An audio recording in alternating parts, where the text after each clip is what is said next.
Entre otras cosas porque todos trabajan en los dos lados, en el sector público y en el sector privado. ¿Esto ocurre tanto en el interior como en Montevideo? Sí, yo creo que es una realidad generalizada. Por lo que me han dicho compañeros muy cercanos a la salud, la realidad en el interior es todavía mayor en cuanto al doble trabajo. Pero Montevideo también, o sea, porque en realidad muchos trabajadores del ámbito público hacen sus horas en el ámbito público y después van a una mutualista para intentar cubrir unos ingresos que sean adecuados para su perspectiva familiar. Y respecto a lo que ocurrió en Bella Unión, donde jerarcas de ACE contrataban su propia empresa de ambulancias, ahí hubo un conflicto de intereses y este tipo de situación se repite en otros lugares.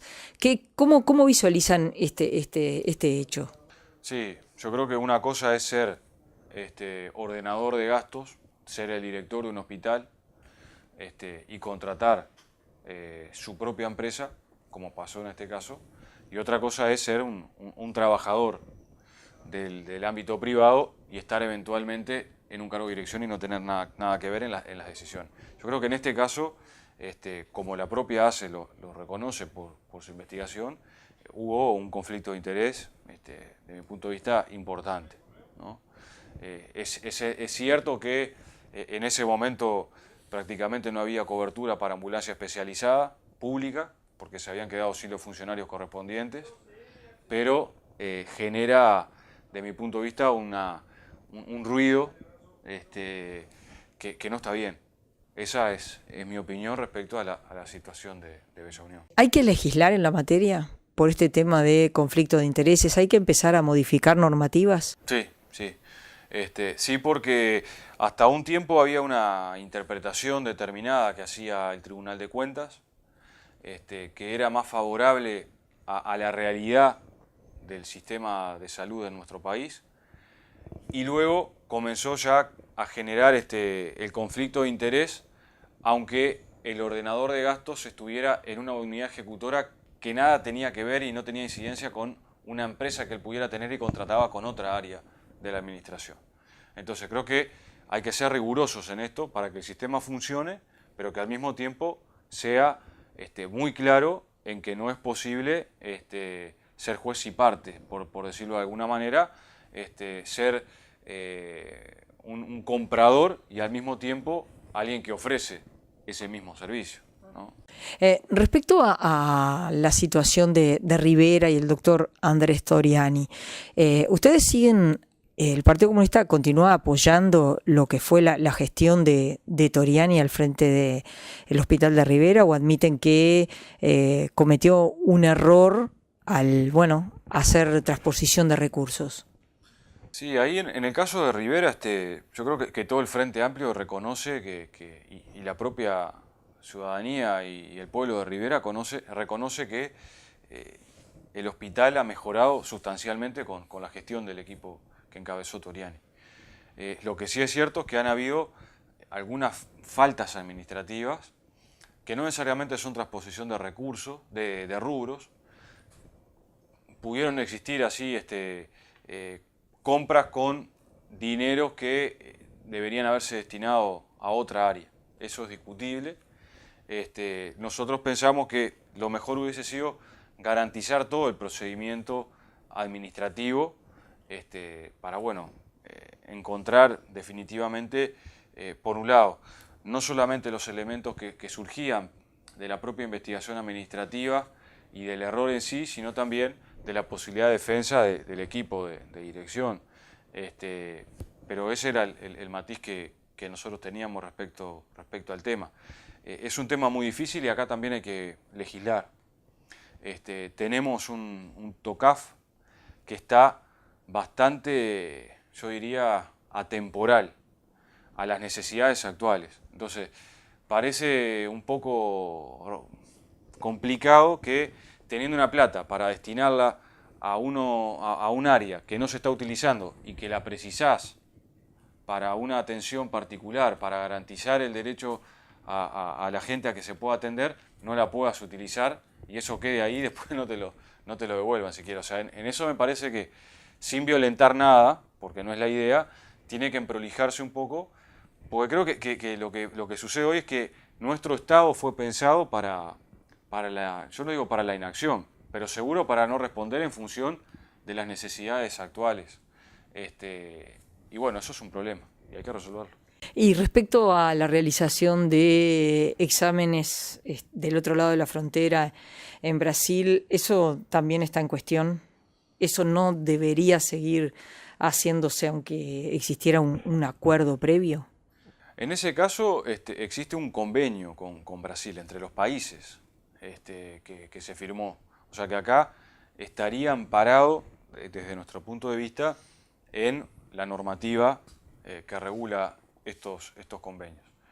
Lo que hay que saber también es que Uruguay vende más de lo que le compra a Brasil en estos términos y en estos convenios.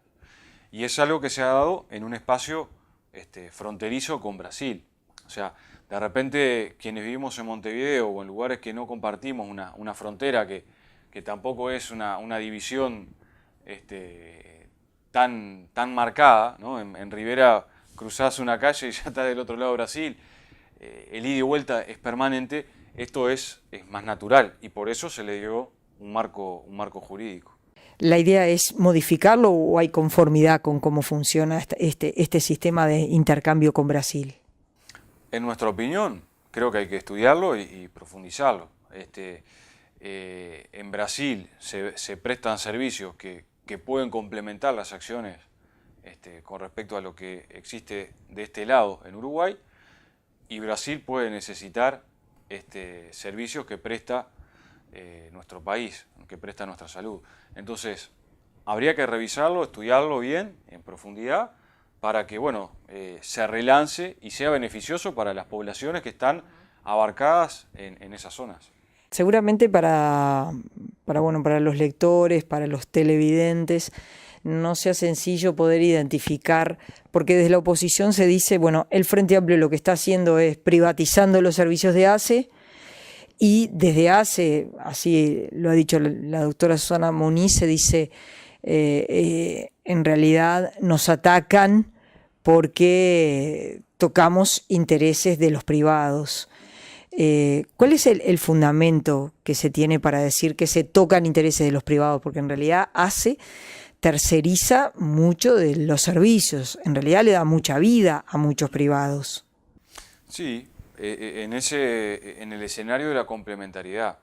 Pero por ejemplo en el caso de Rivera fue muy notorio cómo cuando se intentó desarrollar un trabajo con los recursos propios, focalizando en una administración más rigurosa y más cuidadosa de los dineros públicos, eso generó una disminución muy importante de lo que se traspasaba a las empresas privadas anteriormente.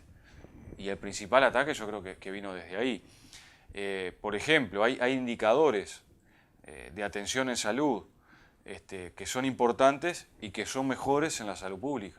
En el 2015 se dio a conocer una encuesta que dice que el 63% de los usuarios de salud pública dice que mejoró la atención respecto al 2008. En el ámbito de las mutualistas no llega al 50%. O sea, lo podemos tomar desde la lógica de la complementariedad, pero también hay sectores que están viendo esto como una competencia, ¿no? Que no les hace bien o no ven bien que exista un prestador, desde nuestro punto de vista, cada vez más sólido, potente, que marca la cancha en cuanto a las políticas de atención en materia de salud. ¿Existe la convicción por parte del Frente Amplio que finalmente este expediente va a terminar en la justicia, de acuerdo con lo que han ido planteando y denunciando desde la oposición? Es probable que si surgieran algunas cosas nuevas, esto derive a la justicia. Hay otros casos que ya están en la justicia, que están en crimen organizado, que están en distintas secciones de la justicia, porque como señalaba anteriormente, esto ya había sido detectado por la propia administración. Han habido actuaciones propias de la justicia, ha solicitado la información correspondiente para cada caso y esto ha sido brindado. O sea que habrá que ver cuáles son los elementos nuevos que surgen y si eso genera mérito para un pasaje eventual a nivel de la justicia.